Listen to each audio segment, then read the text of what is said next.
Elevator চ্যানেলে আমি তোমাদেরকে ওয়েলকাম জানাচ্ছি।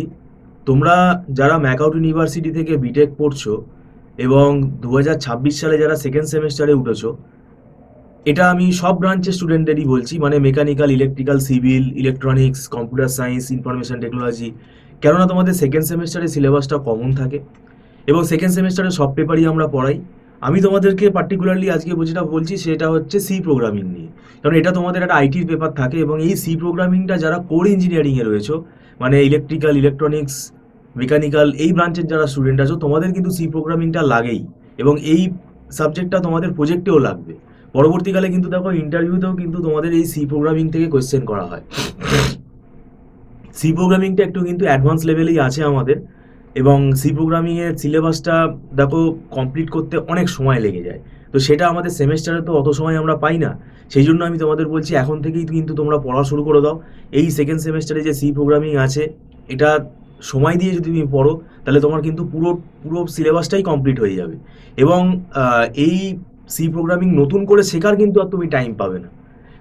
নতুন করে শেখার কিন্তু আর টাইম পাবে না, এবং এই সি প্রোগ্রামিংটা আমাদের অনেক জায়গাতেই কিন্তু দরকার লাগবে এবং অনেক ল্যাঙ্গুয়েজ শিখতে গেলেও কিন্তু এখন সি প্রোগ্রামিংটা লাগেই। তো সেই জন্য কিন্তু, এবং দেখবে এমএনসি ইন্টারভিউতে যে কোয়েশ্চেন হয়, তোমাকে যে কোড লিখতে দেবে, তুমি সি প্রোগ্রামিং দিয়ে তোমাকে কিন্তু কোড লিখতে দিতে পারে। এবং ডেটা স্ট্রাকচার দেখো পরবর্তীকালে তোমাদের ইলেকটিভ হিসেবে থাকতে পারে, আইটি বা কম্পিউটার সায়েন্স দিয়ে তোমাদের এটা কম্পালসারি পেপার হিসেবে থাকে। তো সেক্ষেত্রে কিন্তু ডেটা স্ট্রাকচারের কোড তুমি সি প্রোগ্রামিং ছাড়া কিছুতেই বুঝতে পারবে না। তো যাই হোক, তোমাদের সেটা আমি বলে রাখলাম। আমরা এখানে দীর্ঘ 9-10 বছর পড়াচ্ছি, আমাদের এটা অভিজ্ঞতা হয়ে গেছে। পড়িয়ে পড়িয়ে সব ইউনিভার্সিটির সিলেবাসই আমরা জানি, সবই ইউনিভার্সিটি আমরা পড়াই, এবং ম্যাকআউট ইউনিভার্সিটির স্টুডেন্টদের আমরা দীর্ঘদিন ধরে পড়াচ্ছি।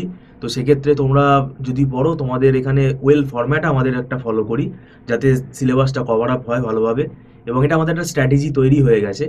এখন একটা জিনিস মনে রাখবে, এখানে কোনো সাজেশান পড়তে যেও না। সাজেশান দেখে পড়লেই মুশকিল হবে, কোনো সাজেশান তোমার মিলবে না। সাজেশান দেখে পড়তে গেলে কিন্তু অসুবিধায় পড়তে হবে। এখন নিয়ম হচ্ছে তোমাকে সবই পড়ে যেতে হবে এবং কনসেপ্ট বেসিসে পড়তে হবে। সেই কারণেই আমি তোমাদেরকে বারে বারে বলছি যে তোমরা কিন্তু এখন থেকেই পড়া শুরু করে দাও। আর দেখো, আমাদের এখানে মান্থলি ফিস সিস্টেমে ক্লাস হয়। আমাদের এখানে এটা আমরা মাসে মাসে অ্যাডভান্স ফিস সিস্টেমে পড়াই, মানে স্টুডেন্টরা অ্যাডভান্স পেমেন্ট করে ক্লাস করে মাসে মাসে, এবং এটা নট রিফান্ডেবল। আর একদম ছোট ছোট ব্যাচে আমরা পড়াই যাতে স্টুডেন্টদের কোনো অসুবিধা না হয়।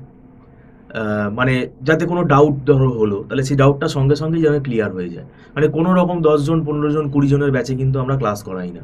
তো যাই হোক, ভিডিওটা সম্পূর্ণ দেখার জন্য তোমাদেরকে আমি ধন্যবাদ জানাচ্ছি। Thank you so much.